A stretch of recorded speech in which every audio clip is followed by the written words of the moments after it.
to Eatree's Enhancements. Today we are going to do something that's actually got me really excited. We are going to be working on the Poor Man's MCX Rattler. Finally, the company, my favorite barrel company, has come out with a 6-inch barrel in 300 blackout.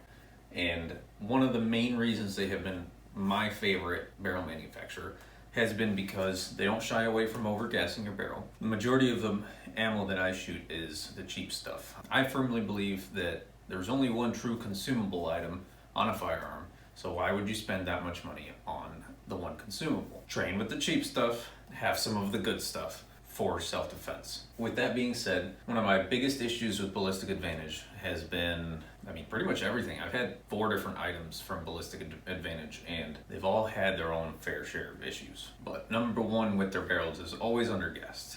It's, some would say perfectly gassed, but it could be said that if you use high power ammunition.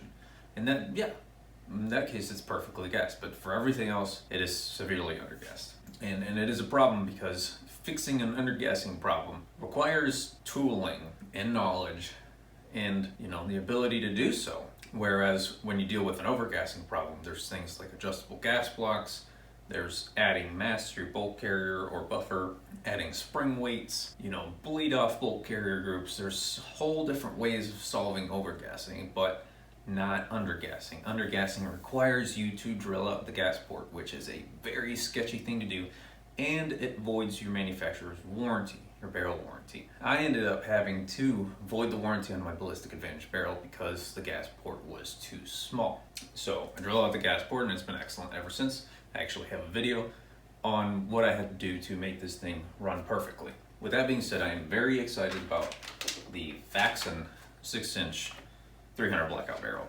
for 2 reasons. And one of them is it's a 1 in 5 twist. And 2, they actually drilled out the gas port to 0.125, which if you've seen my other video of this particular barrel, the Ballistic Advantage 1 in 7 twist, I drilled it out to 0.125. It's the exact same gas port, so I'm ecstatic about it because I have to do no changes to the gas system or to the weights. It'll basically be a drop-in, perfectly functioning barrel. Now, is the Ballistic Advantage barrel bad? Not necessarily. We're gonna get up close, I'm gonna pull this barrel out and we're gonna compare them side by side, but the Ballistic Advantage one is still good. You do have to drill it out, which is kind of a bummer, and for that reason alone, you should go with the Faxon. Period. If that's your main concern, you can just end the video, go and buy a Faxon. There is virtually no reason for you to buy a Ballistic Advantage one aside from just wanting the 1 in 7 twist. Otherwise, if you just want something that's just gonna work, not have to worry about it, well, you will have to follow my other guide on the Poor Man's MCX Rattler because you do have to worry about buffer weights and whatnot. But the whole setup, whole guide is there. With that being said, just go buy the Faxon one. Just ignore the Ballistic Advantage one unless you just want a 1 in 7 twist. We already know 1 in 5 is proven. The SIG MCX Rattler and the Honey Badger both run the 1 in 5. What more do you need? Just go buy the Faxon one. There's no point in you buying the Ballistic Advantage one. You won't have to void your warranty, and that's one of the biggest things right off the bat. 1 in 5, it has the right gas port size. So what more do you want? There's the next part. We're gonna get up close and compare the barrels physically, and materials, compare like data. But that is it. Just go buy the Faxon barrel. If you're interested in the rest, keep watching. Otherwise, just go buy the Faxon. Done. Let's move up close. All right, so I do want to, right off the bat, apologize. I tore apart the Poor Man's MCX Rattler. Took it apart so I could do the barrel swap. So yeah, everything's kind of just laid out right now. So there's mess, fingers are dirty, it is what it is. Let's get started with the barrel comparison. So this is how the Faxon barrel comes in a bag with 2 end caps, which is a nicer packaging than Ballistic Advantage one does. But at the end of the day, the packaging all just goes into the trash, so it's not really a big deal. Let's pull this out. Let's talk about the similarities between these two. Number one, they're both chambered in 300 blackout. That's the main thing. They're both 6 inches, both have the same thread pitch. I believe that being 5/8 by 24. They're both obviously meant to be going on an AR-15. Both 750 journal for the gas block. That is about where the similarities end. On the differences, they do have a different crown.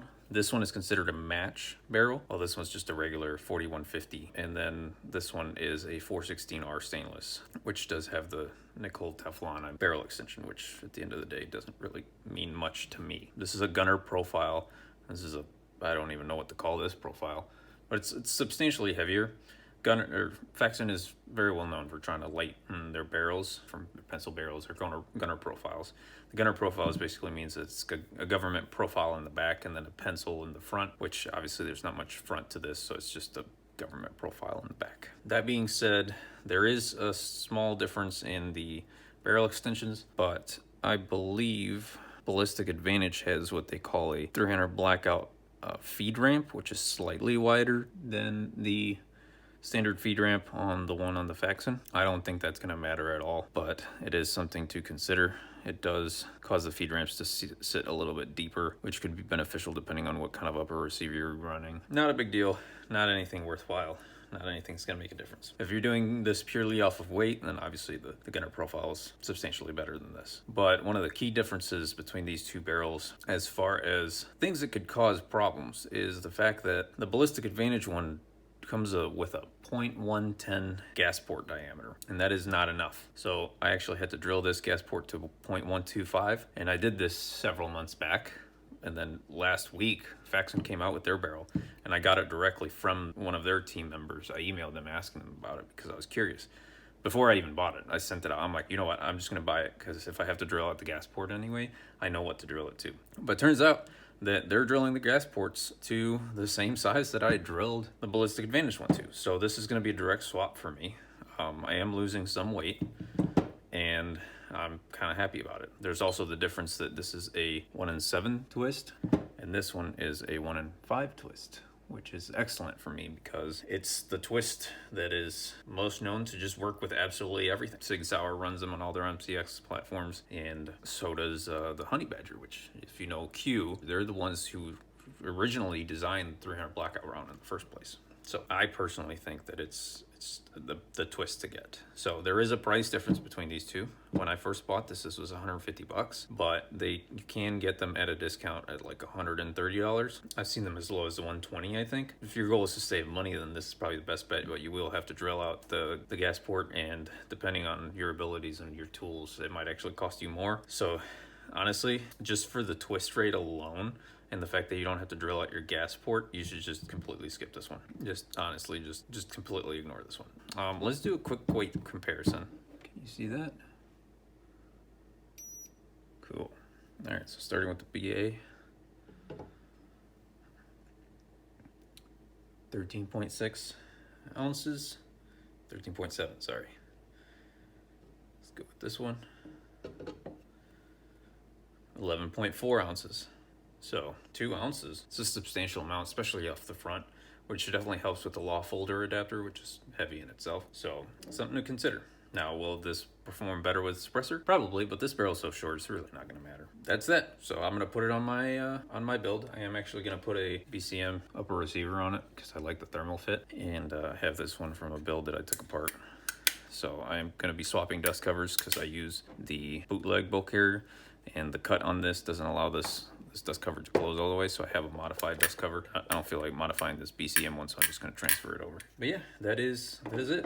Just buy the Faxon one, man. Like, just Ballistic Advantage, get your shit together, but there's really no point in you buying this. So just go with the Faxon. Spend the extra money. Don't even worry about it. If you're curious about the setup, go ahead and watch my previous video on the Poor Man's MCX Rattler. That'll tell you everything you need to know, and everything will transfer over from this Faxon barrel, considering I'm using the exact same gas port size. Just follow the instructions on the previous video, even if you buy this barrel, and you will be set. Thanks for watching, and I hope this helps. Please comment, rate, subscribe. Got nothing else.